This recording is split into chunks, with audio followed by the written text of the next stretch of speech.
क्या मीनू, ब्रेकफास्ट में क्या हो रहा है? आज आपका एनिवर्सरी है और ब्रेकफास्ट में आप खा रहे हो पूरी हैं? पूरी खा रहे हो आप?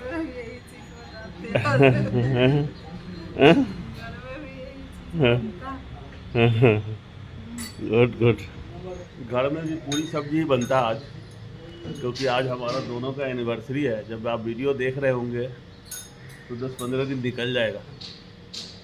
दोनों ये पूरी और सब्जी खा रहे हैं और घर में भी यही बनता है। गुड मॉर्निंग मीनू जी, कैसी हैं? हाँ? कैसा आप महसूस कर रहे हैं आप काठमांडू में? अच्छा लग रहा है। गुड मॉर्निंग भाई लोग, हम दोनों के दोनों अभी काठमांडू में घूम रहे हैं और जा रहे हैं स्वयंभूनाथ जा रहे हैं। भगवान बुद्धा तो पता ही आपको नेपाल से ही है, उनका बर्थ नेपाल में हुआ था और शादी ब्याह करके राजा तो थे, अपने घर में थे। वो नेपाल से निकले तो उनको ज्ञान मिल गया बिहार में जाने के बाद। तो सबसे ज्यादा बौद्ध धर्म का आपको मंदिर, बौद्ध का स्तूपा नेपाल में मिलेगा, बिहार में भी है और पूरे दुनिया में फैला था। बहुत सारे देशों में बौद्ध धर्म का प्रचार प्रसार बहुत तेजी से हुआ।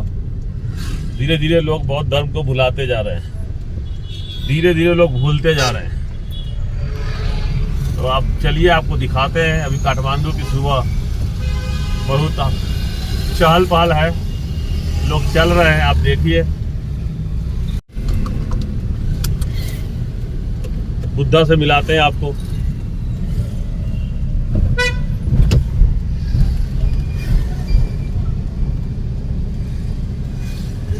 असली धर्म क्या है? असली धर्म है मानव से प्रेम, ह्यूमैनिटी होने चाहिए, और कोई धर्म नहीं है दुनिया में। कोई धर्म नहीं है, एक धर्म यही है कि आप जीव से प्रेम करो, मानव से प्रेम करो। यही बात बुद्धा ने भी कहा था। उन्होंने कभी नहीं कहा था कि हम बौद्ध धर्म बना रहे हैं, लोगों ने धर्म बना दिया। उन्होंने तो 5 बातें कही थी, फिर लोगों ने धंधा बना देते धीरे धीरे। धर्म में राजा भी आ गया, अशोका, उसने प्रचार प्रसार किया। जैसे आजकल राजा लोग मंदिर बना रहे हैं, आजकल के राजा भी मंदिर बना रहे हैं, पहले के राजा ही बनाया।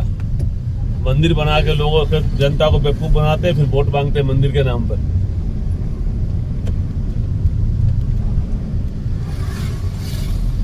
काठमांडू बहुत खूबसूरत है।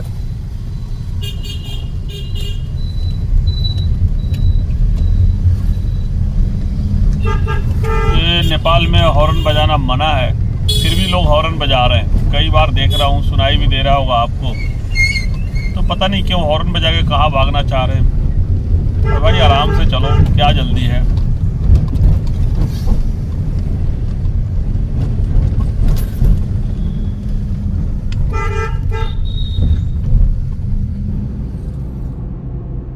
तो हम जा रहे हैं स्वयंभूनाथ के दर्शन करने के लिए। पहाड़ी के ऊपर बना हुआ है बहुत बड़ा स्तूपा और बहुत पुरानी है, और भगवान बुद्ध का स्तूपा है भाई। तो आपको पता ही है कि किंग थे सिद्धार्थ राजकुमार, एक छोटा बच्चा और अपने बीवी को छोड़ के भाग लिए थे। क्यों भाग लिए थे? क्योंकि वो किला के अंदर ही रहते थे, महल के अंदर, कभी बाहर निकले नहीं। तो जब बाहर निकले एक बार, तो एक बूढ़े व्यक्ति को देखा। तो जो सारथी था उसने बताया, पूछा तो बोला ये बुरा है। तो बोला बुरा मतलब? कहता सबको एक दिन ऐसा होना पड़ता है। और फिर आप भी, पूछा कि मैं भी हो जाऊंगा? बोला कि आप भी हो जाओगे। तो बहुत दुखी हुए, फिर बोले कि चलो लौट चलो, हमें घूमने के लिए निकला था लेकिन नहीं घूमूंगा। वापस महल में गए, फिर गुमसुम रहने लगे। फिर एक दिन और निकले बाहर घूमने के लिए महल के बाहर, तो एक डेड बॉडी दिखा। तो उससे भी विचलित हुए, सवाल किए कि ये क्या हो रहा है। तो बुद्ध ने, के सारथी ने बताया कि भाई ये मर गया है और अब ख़त्म हो गया इनका बॉडी। और इसी तरह से सबका अंत होता है, सबको मरना पड़ता है। पहले धीरे धीरे जवान होते हैं, फिर बूढ़े होते हैं, फिर मर जाते हैं। तो ये वाला बात उनको बड़ा प्रभावित किया कि जब मरना ही है तो हम कहाँ फंसे हुए, किस मोह बंधन में फंसे हुए हैं। एक दिन रात को बीवी बच्चा को छोड़ के निकल लिए अब लोग कहते हैं कि कम से कम बता के तो निकलते, लेकिन बता के निकलते तो क्या जाने देते। तो यही बात है, वो निकल के चले गए, भटकते रहे, फिर बिहार में जाके उनको ज्ञान मिला। तो बिहार जो है ज्ञान का सागर है, आज भी ज्ञान का सागर है। बड़े बड़े IAS IPS इंजीनियर सब कुछ बन रहा है, डॉक्टर भी बन रहे हैं, बड़े अच्छे अच्छे स्कूल थे, कॉलेज थे, यूनिवर्सिटी भी था वहाँ पर, नालंदा यूनिवर्सिटी। अब धीरे धीरे बिहार से शिक्षा को बर्बाद किया जा रहा है, ख़त्म किया जा रहा है, ये बुरा लग रहा है। सोचो कि गौतम बुद्ध को क्या ज्ञान मिला, बिहार में जाके मिला। तो जहाँ ज्ञान का भंडार बिहार है, वो अब शिक्षा के क्षेत्र में पिछड़ रहा है, एजुकेशन पे काम ही नहीं हो रहा है। तो हम धर्म की बात कर रहे हैं कि धर्म हजारों सालों से है, हजारों सालों से है। हमारे भारत में लोग कहते हैं कि सनातन धर्म सबसे पुराना है, और हम तो सनातनी है जी। उसके बाद इस्लाम क्रिश्चियन आ गया, 2026 साल चल रहा है। पीर मोहम्मद साहब आए, उनका भी 1300 साल तो हो ही गया है धर्म का। और फिर बाद में इंडिया में एक सिख धर्म भी आए। वो सिख धर्म गुरु गोविंद सिंह ने धर्म तो नहीं बनाया था, उन्होंने कुछ पंथ सिखाया था, लोगों ने उसको धार्मिक रूप दे दिया, धर्म बना दिया। तो किसी भी धर्म में नहीं कहा गया है कि तुम मारकाट करो, लड़ाई करो। मानव से प्रेम करने के लिए कहा गया है, जीवों से प्रेम करने के लिए कहा गया हर धर्म में। लेकिन कोई भी धर्म इंसानों को इंसान नहीं बना पाया आज तक, इतने सालों से है। सनातन धर्म तो कहते हैं कि शुरू से ही है, लेकिन इंसानों को इंसान नहीं बना पाया। कहते हैं हम सनातनी हैं, लेकिन जातिवाद में उलझे हुए हैं, एक दूसरे को मार काट करने के लिए लगे रहते हैं।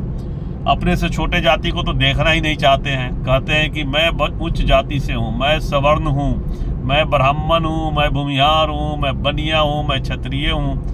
भाई तुम इंसान हो या कि नहीं, पहले बताओ।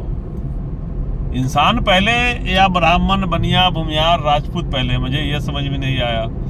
तो धर्म ने इंसानों को बदल ही नहीं पाया, और फिर ऐसे धर्म का क्या फायदा जब इंसान धर्म से बदल ही नहीं पाए। हजारों साल से विद्वान लोग कहते हैं कि बड़े बड़े संत महात्मा हुए, लोगों को जीने का तरीका सिखाया, लेकिन लोगों को बदल नहीं पाया। तो ऐसे धर्म का क्या फायदा? इसका मतलब कि धर्म में कहीं ना कहीं कमी है, धर्म में कुछ ना कुछ कुरीति है जिसको लोग समझ नहीं पा रहा है और ठीक नहीं कर पा रहा है। ये जो मंदिर है, इसको मंकी टेम्पल के नाम से भी जानते हैं। आप बहुत सारे बंदर देखे होंगे, और बहुत सारे बंदर है इस टेम्पल में, जो मैं पढ़ा गूगल से। तो हम चलिए ले चलते हैं, और ये ब्लॉग बहुत बड़ा हो जाएगा, इसलिए मंदिर का ब्लॉग अलग से आएगा, क्योंकि मंदिर के 2 पार्ट है। एक तो स्तूपा वाला है, दूसरा भी साइड में भी है ऊंचा पर्वत, उसके ऊपर जाने का, तो चलने का। फिर नेपाल का व्यू काठमांडू का आएगा। तो मैं इसको 2 पार्ट में करूँगा। फिलहाल तो यहाँ पहुँचा हूँ और टिकट लेता हूँ, और फिर देखते हैं, बताते हैं आपको। बने रहिए, बहुत मज़ा आएगा। चलिए चलिए टिकट ले लीजिए, 2 टिकट ले लीजिए काउंटर से। लाइन लग जाएगा, जाना। ये लोग नीचे खड़ा है, जाना।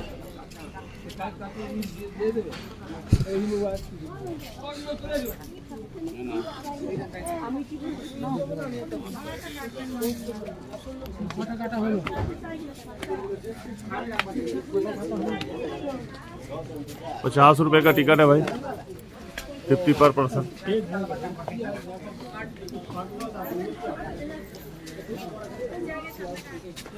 के तभी आपको ज्ञान मिलेगा। आप शादी करके आप फंस गए, शादी करके फंस गए, इसलिए आपको ज्ञान नहीं मिला। आपको महात्मा बुद्ध के में चलना है तो आप छोड़ो, आप घर से निकलो। आप अभी बच्चों के चक्कर में रहोगे तो आपको ज्ञान नहीं मिलेगा। ये नेपाल के जेनजी है, दोनों के दोनों। मैं इंडिया के जेनजी हूँ। इंडिया के जेनजी है। आप नेपाल से हो? कहाँ से? बहुत बढ़िया, बहुत बढ़िया।